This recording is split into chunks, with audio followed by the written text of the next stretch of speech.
Uhum. Bora começar? Boa tarde para todo mundo.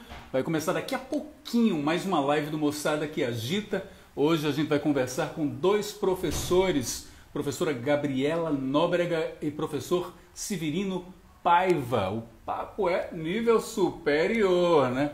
Trocadilhos à parte, tema ensino superior em tempos de pandemia e também, obviamente, percepções para o futuro. Deixa eu ajeitar aqui o meu foninho.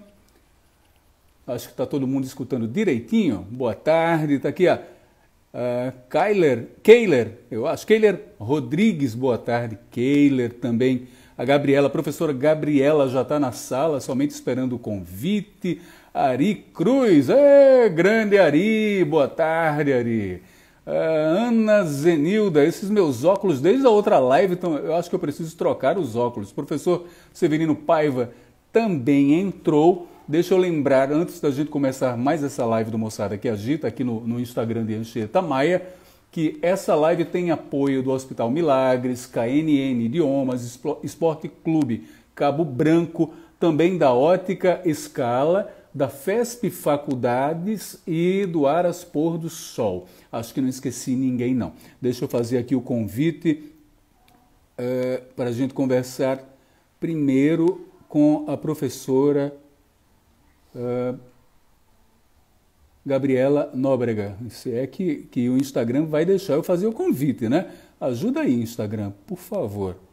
Professora, cadê a senhora? Achei sim. Adicionando somente aceitar para a gente começar o nosso papo. Grande, que coisa boa, mesmo. Não vou tomar muito seu tempo não, que a gente já conversou, a agenda está lotada para hoje, né, professora? Não, Bem lotada mesmo. É uma grande satisfação, Jamarri, estar aqui, tá? É. Em nome do Moçada que Agita, em seu nome, eu agradeço o convite, principalmente em nome da FESP Faculdades, que tenho a imensa satisfação de trabalhar. Há uns 5, 6 anos, 7 anos, há quanto tempo coordenadora do curso de Direito da FESP? Da FESP já estou coordenadora há 8 anos. Nossa Senhora! O tempo voa, Jamarri. Pessoas muito boas já se formaram ali naquela instituição. Aí eu vou rasgar cedo aqui para minha casa, né? Minha esposa foi sua aluna. E é dela mesmo que eu estou falando. Ela é um exemplo maravilhoso. Obrigado. Aproveito já para dar um abraço aí no Ari, que está presente, aí mandando um abraço e dizer que é uma grande satisfação. A gente está aqui para colaborar. Abraço não, a senhora foi... Veja só, não é só um abraço, é uma das melhores professoras que eu já tive, não é pouca coisa. Mas esses alunos e alunas são muito generosos, Jamai. Eu costumo dizer que aquilo que a gente faz com amor sempre dá certo. Né? E assim, verdade. Eu tenho a bênção de trabalhar com uma coisa que eu amo. Ou seja, na verdade, trabalho para mim não parece trabalho, parece diversão. É tanto que nesses tempos de pandemia, eu tenho sentido muita saudade da sala de aula. A gente se reinventa, né, com o uso da tecnologia. A gente acabou tendo que se reinventar mais rápido ainda, mas, de certeza, a saudade da sala de aula é imensa.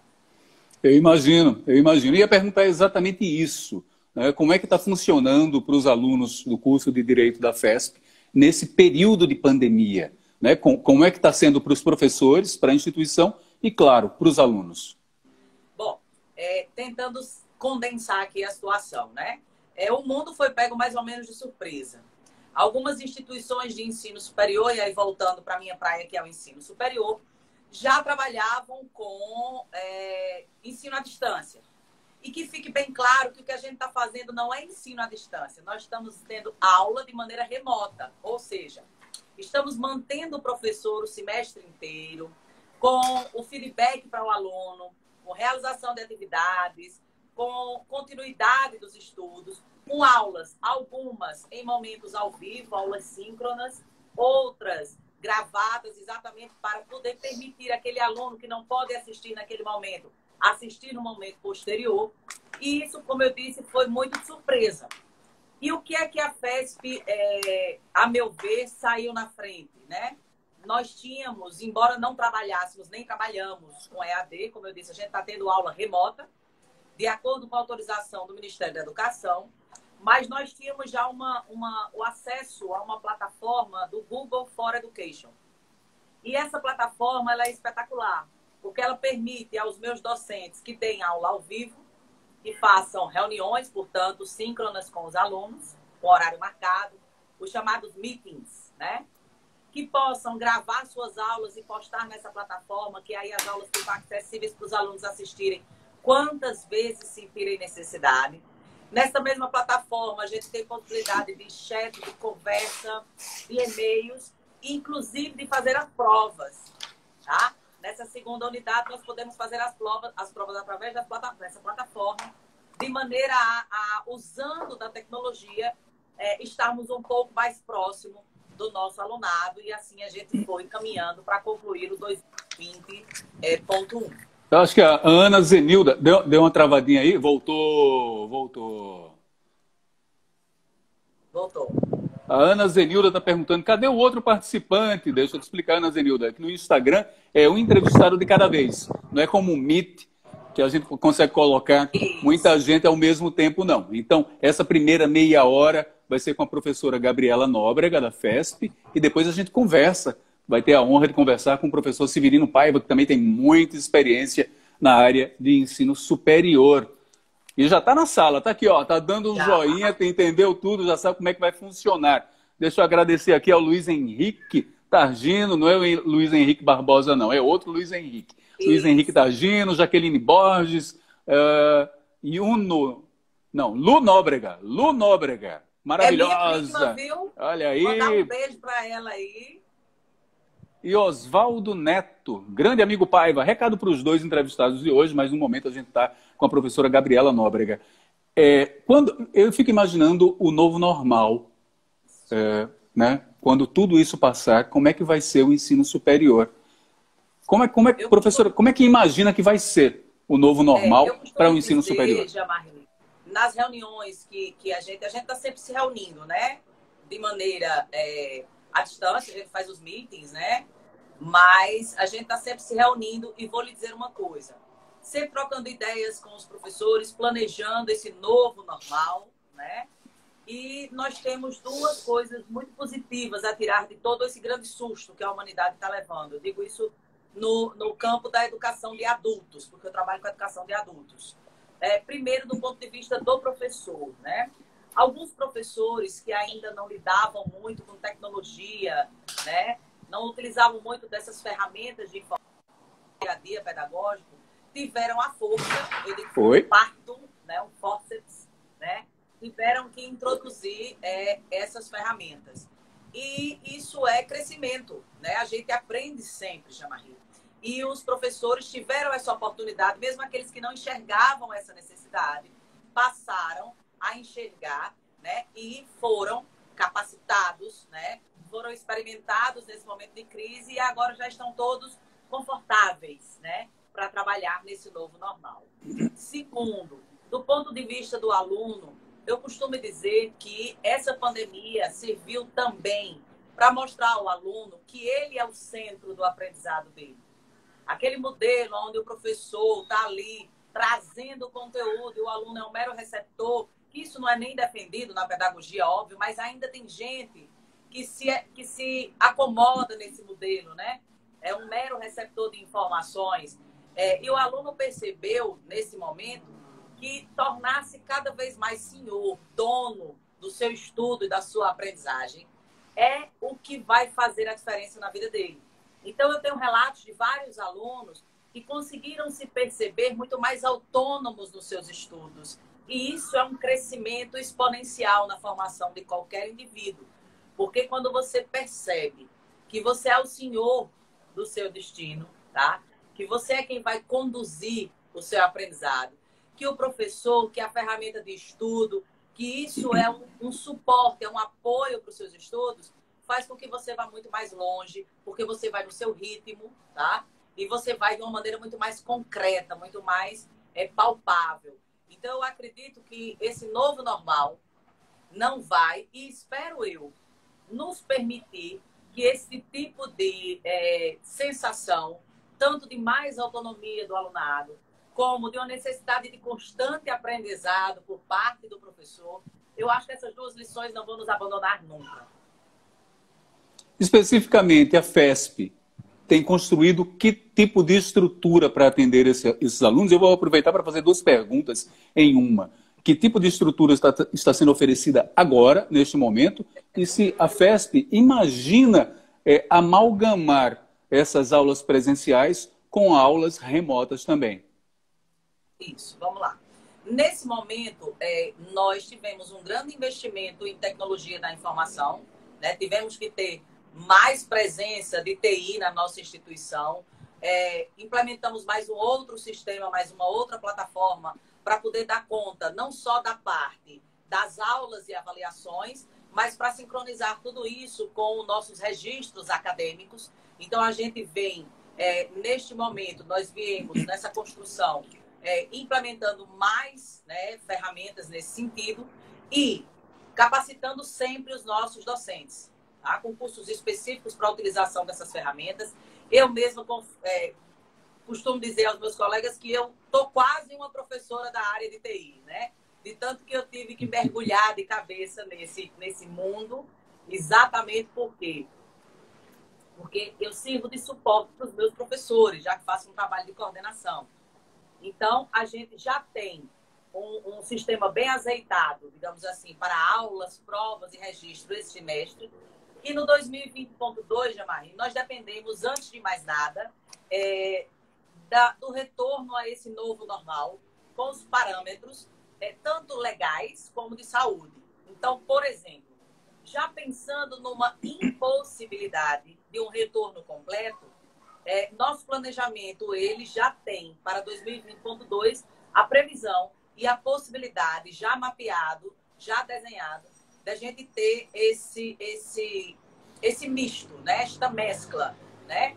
De atividades presenciais e de atividades remotas, exatamente para ir acomodando, né, este retorno à medida de que nos seja permitido com segurança para todos aqueles que fazem a comunidade FESP. Não só para os nossos colaboradores, mas também para os nossos alunos. Deixa eu registrar aqui, olha quem está acompanhando essa live, a Arleide está acompanhando, Victoria Vixon também, Lua Avan, Luana Menezes, Silvia Selena, Georgia Raquel, Fernando Nóbrega, e olha que bonitinho, eu acho que vai dar espelhamento, Gisele Virgínio manda beijos, escreveu num papel, Gisele Virgínio manda beijos, está dado beijo, mostrar assim, talvez dê para ler, ao contrário. Não dá para ler, mas está dado beijo, está dado beijo. Olha, a Gisele foi um aluno especial, eu também estou rasgando cedo, mas de verdade, comprometida, uma menina doce e alguém tirou sorte grande aí, viu? Quem será? E deixa eu só registrar Sim. que quem está aí na live é a Fernanda Nóbrega, que é minha irmã também, promotora de justiça lá em Pernambuco, mas ela sempre que me vê em algum lugar, ela faz um jeitinho aí de me prestigiar. Doutora Fernanda, muito obrigado aí pela audiência, né? A professora Gabriela merece mesmo, merece muito. Queria fazer uma pergunta, professora, que é a seguinte: há um entendimento comum de que nesse período de pandemia, com as aulas remotas, há menos trabalho para os professores. Eu queria que esclarecesse isso, porque é uma trabalheira tão grande para organizar essas aulas e para orientar o aluno. Assim, eu vou falar só duas coisas para tentar condensar isso aí. Primeiro, mesmo quando nós não temos um momento ao vivo, mesmo quando a aula é gravada, imagine você que para um professor entregar uma aula de 20, 25 minutos, ele leva cerca de 3 horas no processo. Por quê? Tem o processo de preparação da aula, separação de materiais, tem o processo de gravação, que nem sempre a gente grava na hora. Eu costumo dizer que professores, que por mais que nós sejamos professores e lidamos com interação com pessoas em sala de aula, mas estar diante de uma câmera não é a mesma coisa de estar diante de pessoas, inclusive dá aquele vazio, né? Aquela necessidade de interação. Nós não somos youtubers, né? Então a gente não tem essa desenvoltura natural que esse pessoal que lida com essas tecnologias há mais tempo tem. Então imagine que para um professor entregar 20, 25 minutos de aula gravada, ele gasta cerca de 3 horas de preparação, separação do material, gravação da mídia, fazer upload dessa mídia, tá? Para nessas plataformas e deixar as orientações grafadas lá para que o aluno possa ter acesso e assistir isso aí. Então, assim, nada de trabalho diminuiu. No caso, por exemplo, da coordenação e dos professores em geral. Quando você está em sala de aula, você está tratando qualquer que seja a informação, você está lidando com aquela informação para todo mundo de uma vez só. Inclusive, dúvidas surgem, é natural, no processo de comunicação, e as dúvidas são tiradas lá para todo mundo. Então, imagine que o recado ele é passado basicamente uma vez só, tira-se uma, duas dúvidas, e está todo mundo satisfeito com aquela informação. Agora, imagine você, eu escrevo um texto para passar um aviso, posto em um canal de comunicação, e as diversas pessoas, 30, 40, leem cada uma de sua maneira, e tem a sua compreensão. Então, estou eu cá, professora ou coordenadora, tanto faz, mas como professora, na minha disciplina, posto um aviso. Eu vou ter que tirar todas aquelas dúvidas de todas aquelas pessoas que leram aquele texto, que não tem entonação, que não tem olho no olho, e cada um interpretou do seu jeito. E eu vou tirar essas dúvidas de uma a uma. Então, o trabalho ele aumenta muito. Se eu for computar o tempo de dia, os minutos, as horas que eu passo respondendo as mensagens, interagindo, e aí a interação não é um indivíduo para 40, é indivíduo a indivíduo, né? Cada um com suas peculiaridades. Então, isso realmente demanda um tempo bem maior, bem mais extenso, Jamarri. Nada de trabalho diminuir, não. O trabalho docente aumentou bastante, tá? Sem Imagina. o tempo que o professor precisa estudar e se adaptar a essa tecnologia. Que é a mesma coisa para o aluno. Nós compreendemos a dificuldade, muitas vezes, do aluno também, que não lidava de maneira tão confortável com ferramentas tecnológicas. Então, existe toda essa atenção para dar todo esse suporte para que esse aluno possa ter um feedback, inclusive de como acessar com tutoriais. Clique aqui, maximize acolá, para que ele não tenha, além da necessidade do estudo para o seu aprendizado, né? Mas também ainda dificuldades em relação às ferramentas. É tanto, Jamarri, só completando, que a FESP se preocupou em utilizar ferramentas e plataformas que são acessíveis não só através de computadores, mas através de qualquer aparelho celular que funcione como smartphone. Então, as nossas aulas elas rodam em todos esses mecanismos, exatamente porque nós sabemos que nem todo mundo, né, dispõe dos mesmos aparatos tecnológicos. E como bem disse aí o Ivan Nilson, que está aí na assistência da live, toda mudança causa desconforto, todo começo é mais traumático, né? Sempre existe resistência, mas esse é um caminho sem volta. Os avanços tecnológicos estão aí, não temos como dar ré, tá? E nem devemos querer fazer isso. Né? Como eu disse, precisamos tirar lições valiosas e nos adaptarmos a essa situação. Isso mesmo, eu já ia registrar aqui a participação do Ivan Nilson, que disse que as aulas deveriam ser virtuais do fundamental ao médio e que haverá resistências, mas nada impedirá os avanços tecnológicos. Registrar ainda a audiência da Sui Barros, também do Joseph Marcos, Manu Lima, Paula, eu acho que é Ana Paula Falcão. E Dido Borges, o grande Dido Borges, um grande homem da cultura paraibana, acompanha tudo. Eu brinco com ele, digo que ele é o homem clone da cultura paraibana. É capaz de, nesse momento, ele estar assistindo a umas 3 lives ao mesmo tempo, consegue acompanhar tudo, né? Tem uma velocidade, um dinamismo danado. Professora, nessa forma remota, nessa forma virtual, nessa forma à distância, a qualidade do profissional que está sendo formado sofre alguma coisa ou dá para garantir que não vai sofrer nada? Lhe sendo muito sincera, Jamarri, não vejo, pelo menos, quando nós estamos lidando com um curso superior, como é o curso de Direito, né? Eu não vejo nenhum decréscimo no aprendizado desse aluno. Nós temos discussões teóricas, temos a possibilidade, através da plataforma, de ter debate. Tá? Então, eu não vejo nenhum decréscimo nesse sentido. O único cuidado que nós precisamos ter, e precisamos, inclusive, nos adaptar e adaptar os nossos projetos pedagógicos de curso para a entrada em 2020.2, diz respeito às atividades de formação prática. E aí, quando a gente fala de atividades práticas, a gente precisa, inclusive, perceber que algumas práticas podem ser realizadas, inclusive, de maneira remota. Por exemplo, na formação do jurista, o que é o caminho do judiciário como um todo? O judiciário está se encaminhando cada vez mais para o processo judicial eletrônico, o famoso PJE. Então, nada obsta que o meu aluno possa participar de prática de maneira remota, né? Com acesso simulado a uma estrutura semelhante ao PJE, assistindo audiências virtuais, né? Que já o Tribunal de Justiça já está se organizando para isso. O que não foi possível nesse primeiro semestre. Exatamente por quê? Porque o próprio Tribunal de Justiça não estava preparado para isso. Então, as atividades jurídicas acabaram sofrendo algumas interrupções. E, por conta disso, sabiamente, o Ministério da Educação suspendeu algumas atividades práticas em 2020.1, tá? Mas já o permite para 2020.2.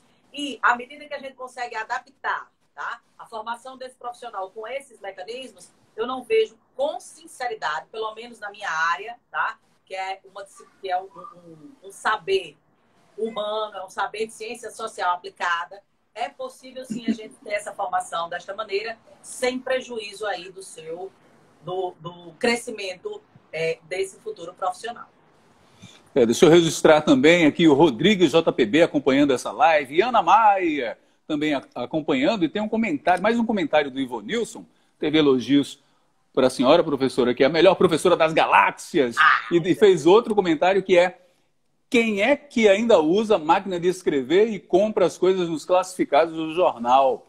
É isso mesmo, né? É um andamento, né? A tecnologia vai avançando.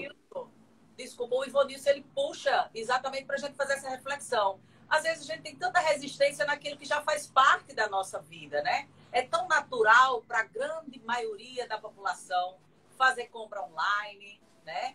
Procurar até a compra de um imóvel pela internet, né? Então, assim, transações bancárias e, por que não, o aprendizado, né? Como eu disse, o mais importante é o aluno perceber que ele é o protagonista dos seus estudos e que nós somos apenas uma ferramenta, um auxílio. Então, nesse sentido, seja olho no olho, seja olho, máquina, olho, né? Esse aprendizado vai fluir. A gente sente, lógico, nós somos um povo muito caloroso, a gente sente falta desse contato, de estar perto, mas eu tenho certeza que, como, repito, o curso de Direito é um curso que não há mão na massa, literalmente falando, a gente não teve perda no aprendizado dos nossos alunos, não. Nós tivemos um ganho de um estudante mais autônomo nos seus estudos, a partir de agora, tenho certeza. É isso, deixa eu lembrar, parar só um pouquinho a live aqui para lembrar que dia 5 de agosto, aniversário da cidade, aniversário do Moçada que Agita, vai ter uma outra live com o show da Tribo de Já. É uma coisa que você não pode perder, 10 da noite, no Instagram de Anchieta Maia, com transmissão pela TV Correio também. Tá bombando. Esse Moçada que Agita vive bombando há mais de 4 décadas. Eu não posso nem dizer nada, porque eu também acompanhei muito tempo o Moçada que Agita. Eu já fui moçada no Moçada que Agita. Ai, que saudade me dá. Não, mas ainda é moçada. Claro que é. Deixa de coisa. Dia 12 de setembro tem a volta do Rancho Jet Set, com shows de Cezinha, Acisão e Molima. É mais um evento aí realizado pelo Moçada que Agita. As mesas já estão à venda, os ingressos individuais já estão à venda. Você liga agora, ó, 98893-3225 e vai descobrir que é bem baratinho. Dá para comprar fácil, fácil. Vou repetir o número, 98893-3225. Professor, a gente está chegando ao final dessa primeira parte da live. Eu queria deixar a senhora muito à vontade para as considerações finais. Antes, um abraço aí para Drica Ferreira, Dri Ferreira está acompanhando a live, a Ellen Soares também acompanhando, e o professor Severino Paiva deixou um recado aqui, ó, pessoal, chego já, o pessoal está cobrando aqui a participação. Chega já, o professor Severino Paiva, chega já. Suas considerações finais e muito grato desde já, um papo mega simpático, com a pessoa, ia falar qualificada, mas vou falar com uma pessoa que é perita, né? Perita.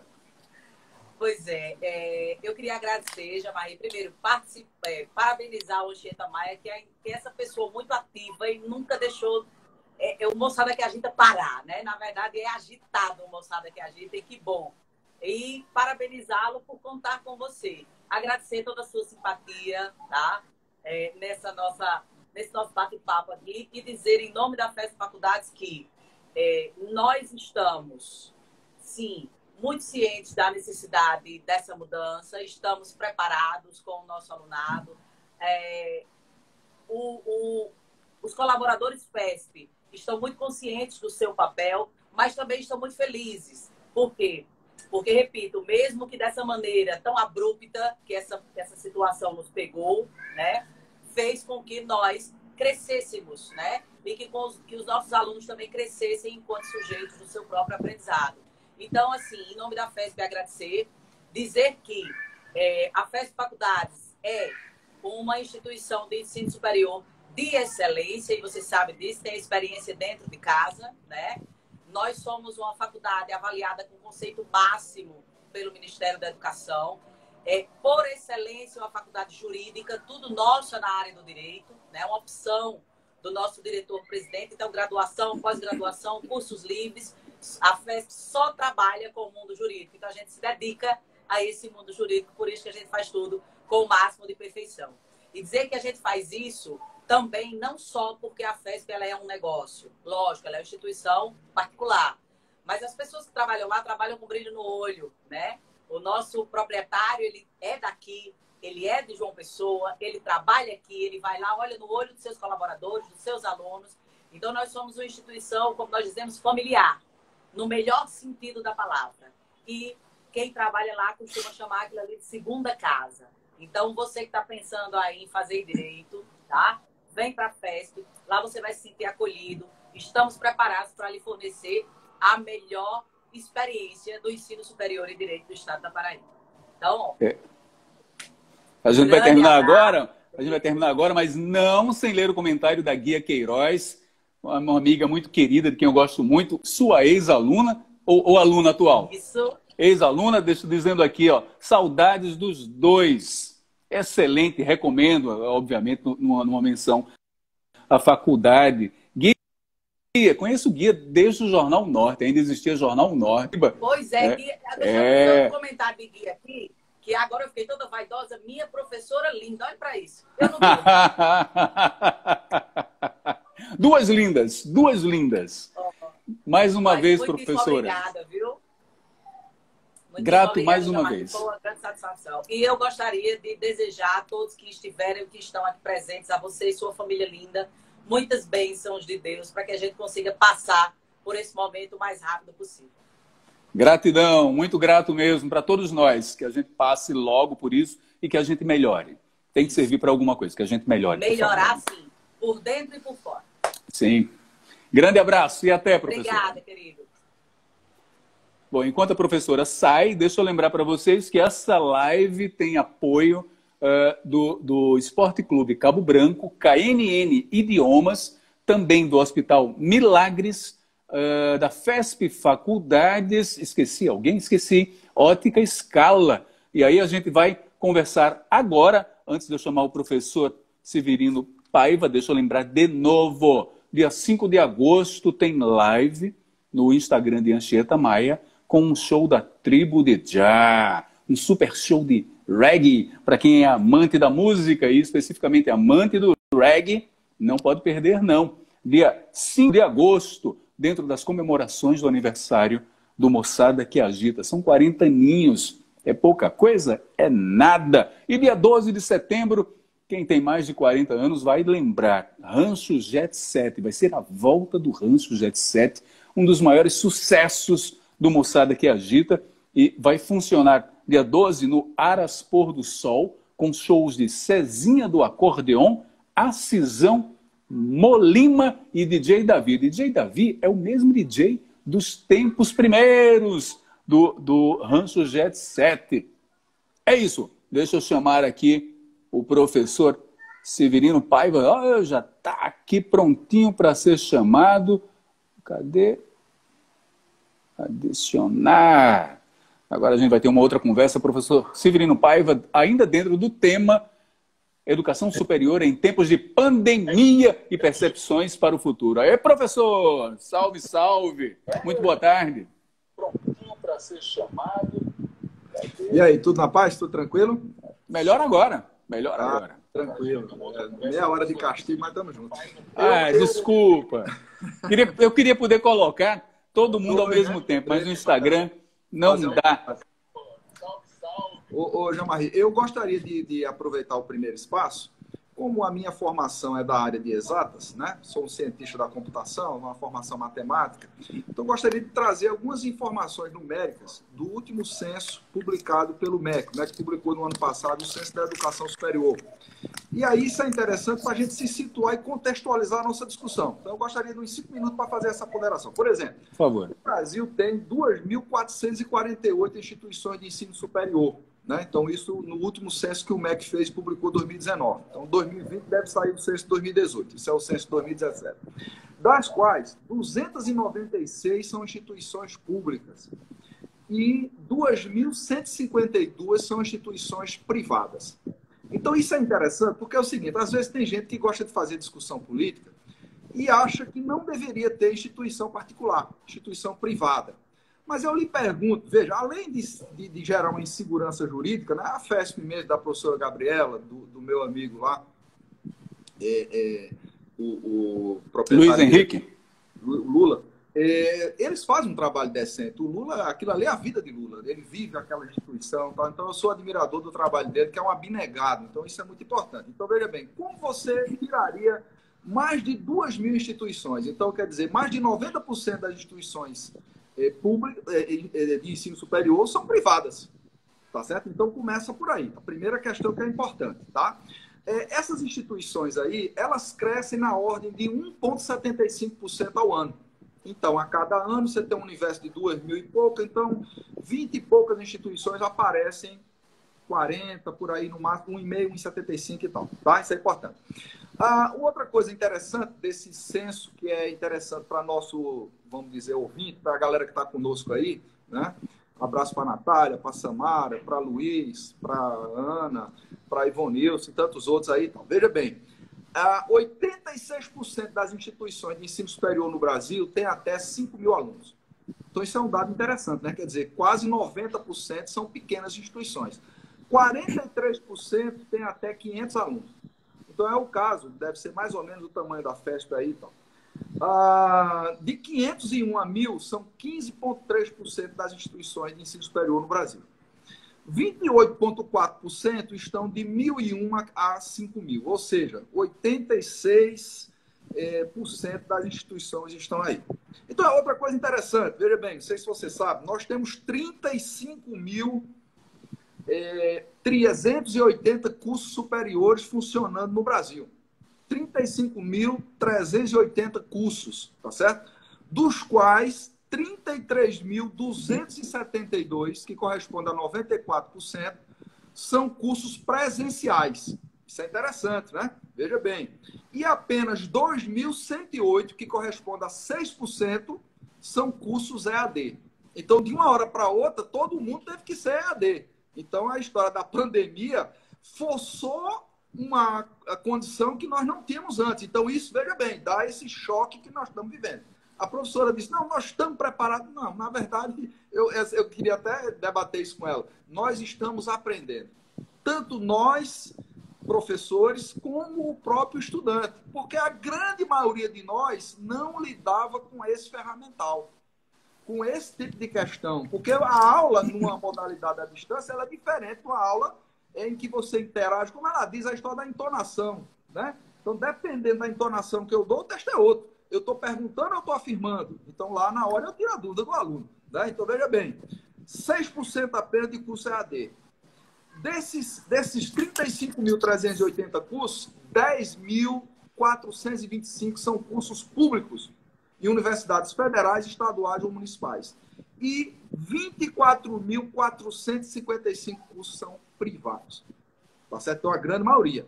E a instituição privada, por exemplo, você deve saber disso, como Estácio, Unip, Croton, tal, dominam o ensino superior. Essas grandes aí, elas têm superior e EAD, elas dominam aí a grande maioria das vagas ofertadas estão em mão delas. Tá certo?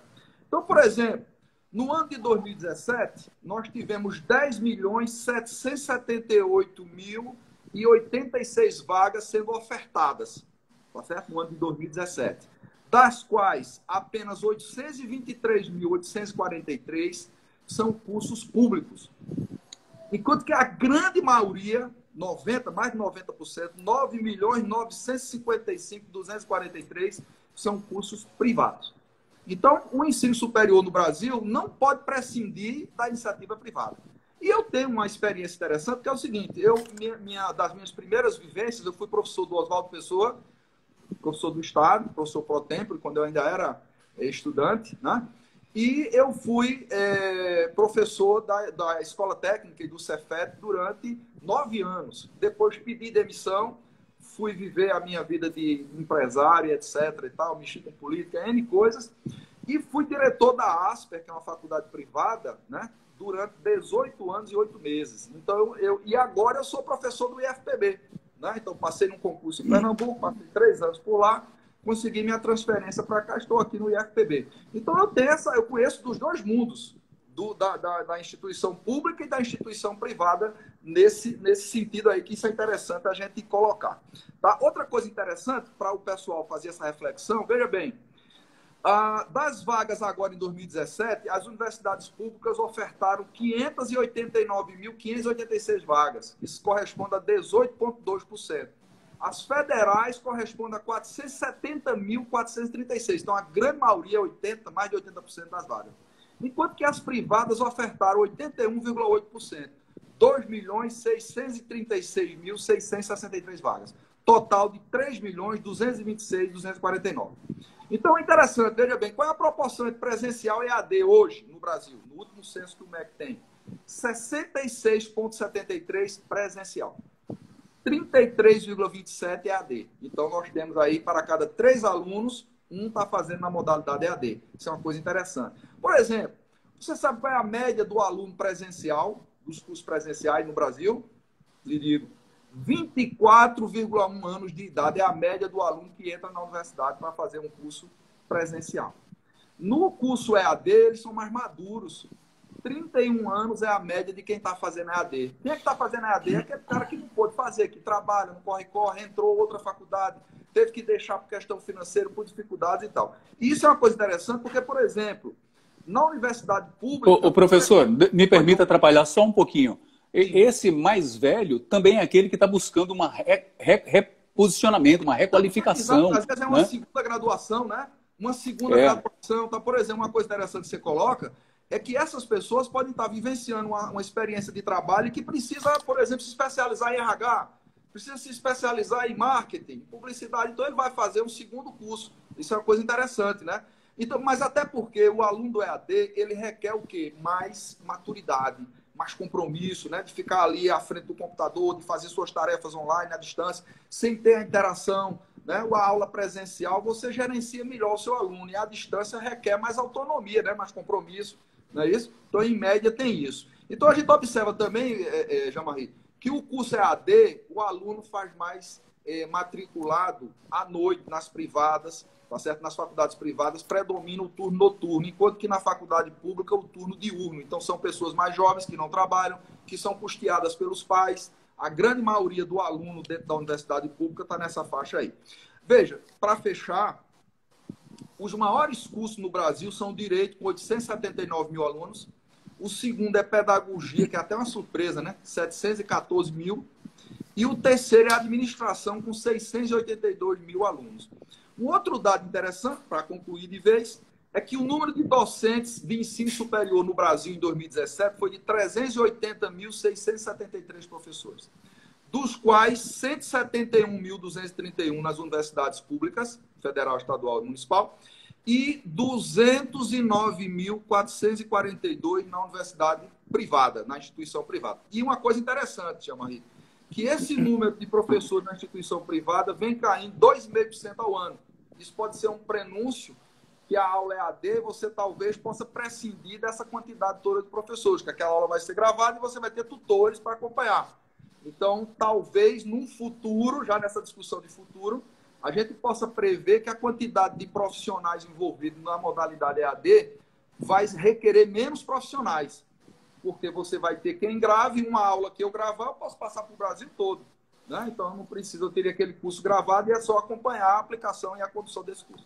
Bem, feita Há quem discorde, porque o senhor é professor, sabe muito bem disso, esse juntar conteúdo, esse elaborar conteúdo é uma trabalheira danada, né? Claro. Mas é uma coisa que a gente só vai saber na prática mesmo. Eu vou lhe dizer o que eu vi da prática. Eu trabalhei na Unip, né, a ASP é do grupo Unip, e lá eles montaram uma grande central de montagem de aulas EAD.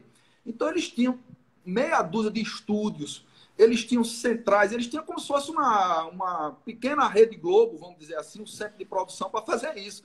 Com suporte, entendeu? Com gravação, com arquivo, com backup na nuvem, com uma série de questões interessantes para dar suporte a essa modalidade EAD. Então, hoje, só para você ter ideia, um dado que eu não dei.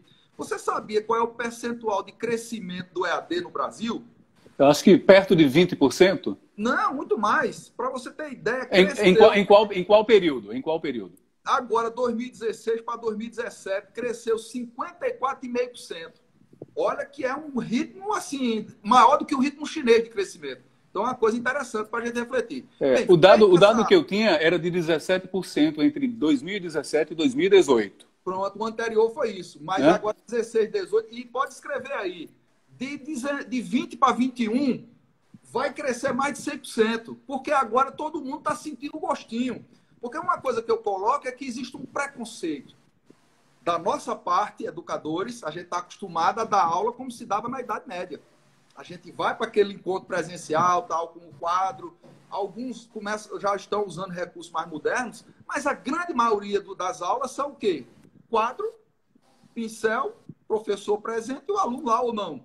Então, basicamente, a grande maioria, eu acho que ainda essa aula expositiva, ela é a predominante ainda. Só que agora, veja, aqui em João Pessoa, todas as escolas privadas do ensino fundamental, médio e superior estão usando a modalidade EAD para trabalhar. Então, o aluno começou a sentir o gostinho dessa ferramenta, o professor também. Então, assim, uma das previsões que eu jogo já para você, para a gente discutir, é que o EAD vai avançar nas nossas vidas. Faz parte do novo normal. Sim, sim. Com certeza. É feito home office. As empresas estão entregando os escritórios e montando estrutura home office porque viram que vão reduzir aluguéis caríssimos, despesas com energia, com cafezinho, com isso e aquilo e tal. Então, você vai ter uma tendência. Eu acho que vai ser o seguinte, quem quiser aula presencial vai pagar muito caro no futuro. Você vai ter turmas EAD mais em conta e você vai ter turmas presenciais, onde você vai ter essa interação, o calor humano, né? Formar essa amizade, beijinho, abraço, aperto de mão, etc. Essas coisas do dia a dia, do calor humano que a gente tem na interação com o ser humano, né? É um ser social. E aí ele precisa dessa interação. Mas quem quiser ter essa interação no futuro vai pagar bem mais caro, porque a tendência é que nós tenhamos o predomínio dessas atividades sendo desenvolvidas à distância. Maravilha. Deixa eu registrar aqui e agradecer a audiência de Regina Albuquerque, também a Samara Rodrigues, Rodrigues JPB, Guia Queiroz, Flávia PSJ, Nath Paiva, Oswaldo Neto, o Fernando deixou um recado aqui. Paiva, há 4 décadas se dedicando ao ensino, à educação. A gente também tem a Aliana Coutinho, Rafael, quem mais? Vanessa Braga acompanhando essa live, Ana Zenilda, Paiva, sempre bem informado, deixou o recadinho. A Carla Patrícia deu seu boa tarde e disse, faço EAD. Teologia, acho que o EAD dela é em teologia. E a Má José, parabéns, meu filho, pelo desempenho. Bom São João para todos. Tá dado o recado. Tatiana, saudades, Paiva. E a Maria Giselane também deixou recado. Gustavo Matias, Áurea Virgínia, Amorim e o Keiler Rodrigues. EAD veio para ficar. Vamos nos acostumar, né? Vai ser essa a realidade mesmo. Eu até coloquei aqui, Jamarri, eu anotei uns pontos aqui. Por exemplo, o desafio da gente é buscar qualidade. Tá certo? Então, por exemplo, a educação no Brasil tem um problema na minha análise, que a gente fica sempre fazendo análises quantitativas. Quanto foi a nota, quantos por cento ficou, quanto não. Por exemplo, mesmo na universidade pública, com todo o recurso, com a qualidade que tem, a gente tem evasão nos primeiros períodos ali, no primeiro ano, de 40% em média. Então, isso é uma coisa brutal. Uma coisa que eu tenho discutido é, por exemplo, a gente capta esse aluno, mas a gente não trabalha de forma eficiente para retê-lo. para dar condição. Por exemplo, as cotas é uma política necessária e eu concordo. Mas a cota, sem você dar suporte, sem acompanhar, sem você ter uma bolsa, por exemplo, de custeio para transporte, para alimentação, outras questões, e esse aluno vem com outro mundo. Você está trazendo um aluno que vem da periferia, que vem de uma escola pública, que às vezes vem do interior, e joga ele no meio onde ele se sente um peixe fora d'água. Então, isso é que a gente observa muito. Tá certo? E aí, veja bem, nós temos aí essa preocupação de buscar essa eficiência. E nesse momento que nós estamos vivendo, eu acho que nós temos dois problemas aí, que é lidar com os problemas psicológicos. As pessoas estão, você deve estar percebendo isso, que a galera está impaciente de ter que ficar em casa, confinado, preso, parece um bicho preso, né? Então gera problema de psicológicos, problemas de estresse, de agressividade e tal. Então eu percebo que os alunos, uma boa parcela deles, não estão nem aí. Né? Então, por exemplo, minha esposa relata um caso que ela está vivenciando ali, por exemplo, os alunos fizeram prova na escola e esses alunos, a grande maioria, Jean-Marie, entregou a prova com 5 minutos, com 10 minutos, não fez a prova. Então é um tipo de quê? Um tipo de represália, um tipo de mostrar o descompromisso, de mostrar que assim, não está nem aí. Então é uma reação de proteção, sei lá, de alguma coisa nesse sentido. Então a gente tem que aculturar essas pessoas. Nós professores, por exemplo, o IFPB, onde eu trabalho, ofereceu um curso e se inscreveram mais de mil professores para fazer capacitação em AD, quem não tem experiência e tal. Por exemplo, isso é interessante porque a gente precisa investir, precisa atualizar, que é como disse a professora, são muitas ferramentas, muita novidade, questão metodológica. Por exemplo, as pessoas confundem. Ensino à distância, por exemplo, eu fiz curso no Instituto Universal Brasileiro. Quando eu tinha 16, 17 anos, eu fiz curso à distância, recebia uma apostilazinha, recebia as provas, estudava e tal, respondia a prova e depois ele mandava o resultado e tal. Então eu fiz técnica em administração e técnica em contabilidade. Tá certo? Então, aquela história, ensino à distância não é só online. Você pode ter atividades offline, você pode mandar apostila para casa, você pode fazer prova, você pode... E eu aprendi. Então, eu era office boy da Caixa Econômica e queria entender como funcionava a administração, como funcionava a contabilidade, e eu fiz esses cursos.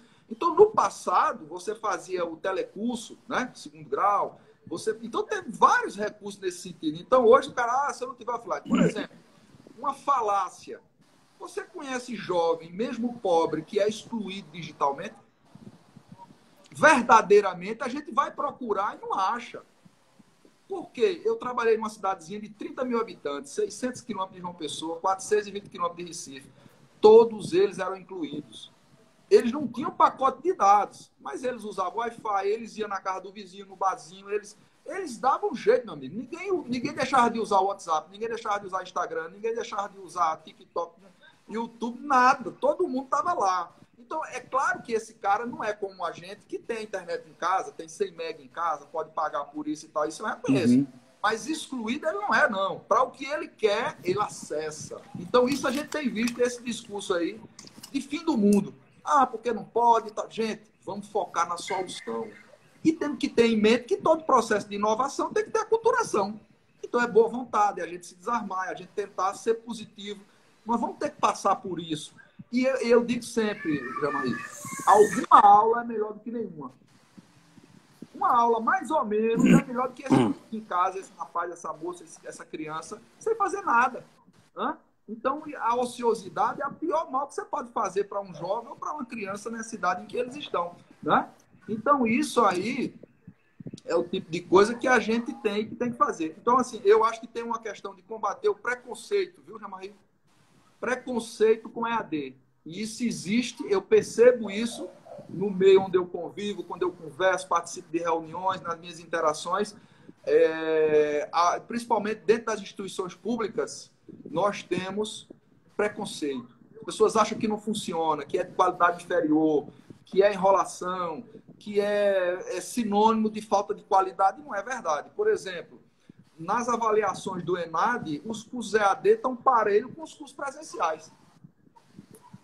Né? Pois eu ia perguntar agora, ia fazer a mesma pergunta que eu fiz para a professora Gabriela sobre o nível de qualificação de um aluno com aulas presenciais e o nível de um aluno que fez o curso EAD. Agora, antes de responder, professor, deixa eu registrar aqui, ó, Um grande abraço, que foi o recado do Cláudio Saci. Eu acho que o Cláudio Saci é o do voleibol, dos esportes. Tem essa impressão. Tive o prazer de jogar com ele. Perdi. Não perdi não, empatei. Não, tudo bem. Joga muito, joga muito. Também o Luiz Henrique Targino. Luiz Henrique Targino tá dando audiência pra gente aqui nessa live. Yara Farias, Simone ou Simoni Oliveira, Nath Paiva deixou um recado. É preciso discutir as inovações tecnológicas. É sobre isso que a gente está falando mesmo. A Maria Giselane deve começar na educação básica. A Sonali ou Sonali Oliveira também acompanhando, o Rafael Paraíba e o PP Barbosa. É isso aí. Carla Patrícia também deixou o recado aqui sobre EAD. Eu queria falar sobre isso, nível de qualificação, porque existe o preconceito, certo? Então, um aluno EAD, um aluno com aulas remotas, ele rende tanto quanto um aluno com aulas presenciais? É interessante isso, veja bem. Acho que Giza colocou ali, ou foi Simoni, e eu concordo. Veja, na modalidade EAD, você não está ali acompanhando muito de perto esse aluno, né? Esse aluno está mais distante, você não tem essa relação de olho no olho, face a face, né? Então, requer mais maturidade, mais compromisso, né? Mais organização, isso é um fato. Nos primeiros, Jamarri, nos primeiras avaliações do ENAD com os cursos EAD, era pau a pau e muitas vezes o curso EAD era melhor. Agora, você sabe que todo o processo de expansão gera queda de qualidade. Então, essa expansão de 56% ao ano aí, a tendência qual é? Você perder alguma qualidade. Então, nos últimos ENADs, a gente tem notado uma certa perda. Então, o curso EAD passou a perder para o curso presencial. Por quê? Porque talvez a gente tenha que frear esse tamanho da expansão anual. 56% talvez seja uma coisa cavalar. E vai ter essa migração do curso presencial para o curso EAD por conta da pandemia, porque as pessoas descobriram, né? Descobriram o que podem fazer. Então, esse curso ele depende muito mais do compromisso, depende muito mais da maturidade, né, do envolvimento, da organização do aluno, do que propriamente o curso presencial. Agora, só que você ganha outras coisas, é um curso mais direto, mais efetivo. Por exemplo, você entra numa turma com 40, 50 alunos, você leva um tempo para organizar aquela turma, para fazer chamada, né, para carteira fora do lugar e tal, e principalmente, quanto mais jovem for o aluno, mais tempo você perde com isso. Então, isso é uma tendência que a gente tem. Então, no curso EAD, não. Você tem como gerenciar melhor isso aí. Agora, por exemplo, na escola do meu filho, tem aluno que está, por exemplo, se loga, se diz presente e foge. Então, quando o professor pergunta, fulano, ele não está lá. Então, a gente é a história do novo normal. Eu tenho que estar perguntando, eu tenho que estar, por exemplo, sorteando aleatoriamente, chegar lá e dizer, Jamarri, responda quanto é pi vezes não sei o quê, Jamarri assumiu, então leva falta. Então, a gente vai ter que aprender a lidar com essa estratégia, com essas ferramentas, né? Com essa nova forma de trabalhar, essa nova metodologia. Então, isso muda, porque na sala eu estou vendo se o aluno está com o celular, se ele está conversando, se ele saiu, tudo isso eu estou ali de olho no olho, né? Mas aí ele pode se logar e não estar fisicamente. Então, eu tenho que abrir a câmera no ambiente, né? Então, tudo isso são questões que mudam aí. Então, eu acho assim, que a gente precisa ter paciência, precisa combater a questão do preconceito, precisa ter uma certa tolerância e encontrar a solução. Então, por exemplo, a professora falou que está usando o Google Classroom, se eu não me engano. Então, por exemplo, lá no IFPB a tendência é usar o Moodle, né? Tem colégio aqui usando o Microsoft Teams, né? Que é outra ferramenta para isso aí. Tem gente que desenvolve solução própria. Por exemplo, eu fiz 2 aplicativos, um para ensinar história e outro para ensinar programação de computadores. Então, eu boto minhas aulas, boto as atividades, mando para os alunos, ele usa no tablet, usa no celular, usa no computador, usa no que quiser. Então, eu fiz uma ferramenta própria para mim. E eu acompanho, tem um chat, ele tira dúvida e tal, entendeu? Então, você pode ter outras soluções, as mais famosas são essas aí, que podem resolver essa questão tecnológica. Ô, professor, tem aqui o Arlânio Gomes, tá? Marcando presença nessa live. E tem um comentário aqui, não vai dar tempo não, acho que a gente precisa de outra live para conversar sobre isso, que é sobre um projeto, muitos comentários, um projeto de lei para regulamentar o curso à distância. Né? Não vai dar para... Eu acho que não dá tempo para responder a isso não, mas dá tempo tentar juntar isso com as considerações finais, porque a gente tem aí 2, 3 minutos para encerrar. 2 minutinhos. A gente tem um projeto que está tramitando com o senador Maranhão, que vai montar uma plataforma baseada na Base Nacional Comum Curricular, para que a gente tenha internet sendo oferecida gratuitamente às famílias carentes, que sejam da rede pública, para que eles possam usar essa ferramenta baseada na BNCC. Então, isso é um projeto, se Deus quiser, antes do final do ano sai, o senador Maranhão encampou essa ideia e eu acredito que deva ser aprovado antes do final do ano. Foi uma contribuição nossa, essa ideia aí. E assim, veja, Jamari, eu acho que o tema é pertinente, cabe N outros eventos nessa mesma linha, né? É dizer que isso é como home office, vai entrar nas nossas vidas, certo? É como, você se lembra da internet? Não? Então, quando começou a internet em 95, você é jovem, devia ser... Professor, eu sou do jornalismo, eu sou do tempo que a redação não tinha computador, nem internet, nem celular. Né? Os profissionais de hoje nem conseguem acreditar nisso. Você se lembra da resistência que foi quando a internet surgiu aqui comercialmente em 95, né? Eu era usuário da Zytec e tal, os provedores que tinham aqui. Então, assim, o que é que acontece? A gente tinha uma certa resistência, né? Ah, tá usando isso, Mirk, não sei o quê, isso é... E hoje, cara, ninguém passa sem essas ferramentas. Nós somos reféns. Tira o WhatsApp na vida da gente. Quando bloquearam aí um tempo atrás, lembra que ficou todo mundo louco, todo mundo doido e tal? Sim. Quem é que passa sem? Né? Então, é a história do EAD. O EAD vai fazer parte das nossas vidas. Vai ser incorporado e vai ser como o WhatsApp aí é pra gente hoje na comunicação. Quem é que liga mais? Qual foi a última vez que você ligou para alguém? Uma ligação? Né? Você liga pelo Zap, você manda mensagem, você grava um áudio e tal, mas ligar a ligação convencional, ninguém tem mais nem telefone convencional em casa. Minha mãe ainda tem, mas é porque é de outra geração. Sim. Deixa eu agradecer, professor. Agradecer muito por essa conversa. É uma pena que a gente não tenha 3 horas, só tem 1 hora para conversar. Renderia 3 horas muito tranquilamente, inclusive para a gente conversar sobre outras facetas suas. Né? Dá para a gente já pensar aqui em uma outra live, em um outro momento, para ocupar a hora inteira para a gente conversar sobre outros projetos, claro. Estou à disposição. Se disponibiliza a gravação aí, Jamari, para a gente jogar no nosso... Claro, logo quando terminar essa live, a gente vai salvar no IGTV, no Instagram de Anchieta Maia, dá para ver e rever essa entrevista lá. Mais uma vez, grato, professor. Eu que agradeço. Um abraço a todos que prestigiaram, um abraço aí no Anchieta e sucesso aí no rancho. E eu vou estar lá para reviver aquela história do forró lá em setembro, né? Lá no Rancho Jet Set, né? Dia 12 de setembro, com Cezinha, Acisão e Molima. Ainda tem o DJ Davi. No tempo das antigas, aí eu era liso e ficava do lado de fora, né? Então... Dessa vez eu vou pedir o ingresso Anchieta para entrar. Grato mais uma vez, essa live fica por aqui. Grato aos apoiadores, KNN Idiomas, Esporte Clube Cabo Branco, Ótica Escala, Hospital Milagres, FESP Faculdades e Aras Pôr do Sol, onde vai acontecer esse showzaço da volta do Rancho Jet Set.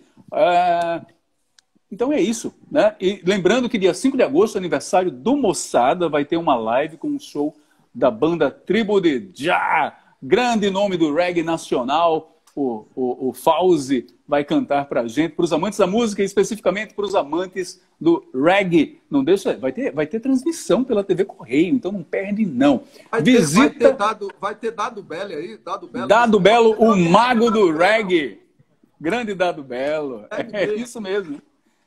Mais uma vez, grato, professor, a gente encerra por aqui. Amanhã tem mais live, tá? Amanhã tem live, tem um papo muito bacana com Ruth Avelino, a gente vai falar sobre turismo. Conversar sobre turismo em tempos de pandemia. Vai ser uma conversa tão boa quanto essas com o professor Paiva e com a professora Gabriela Nóbrega. Muito grato pela audiência de vocês. Até amanhã, às 15 horas, aqui no Instagram de Anchieta Maia. Até!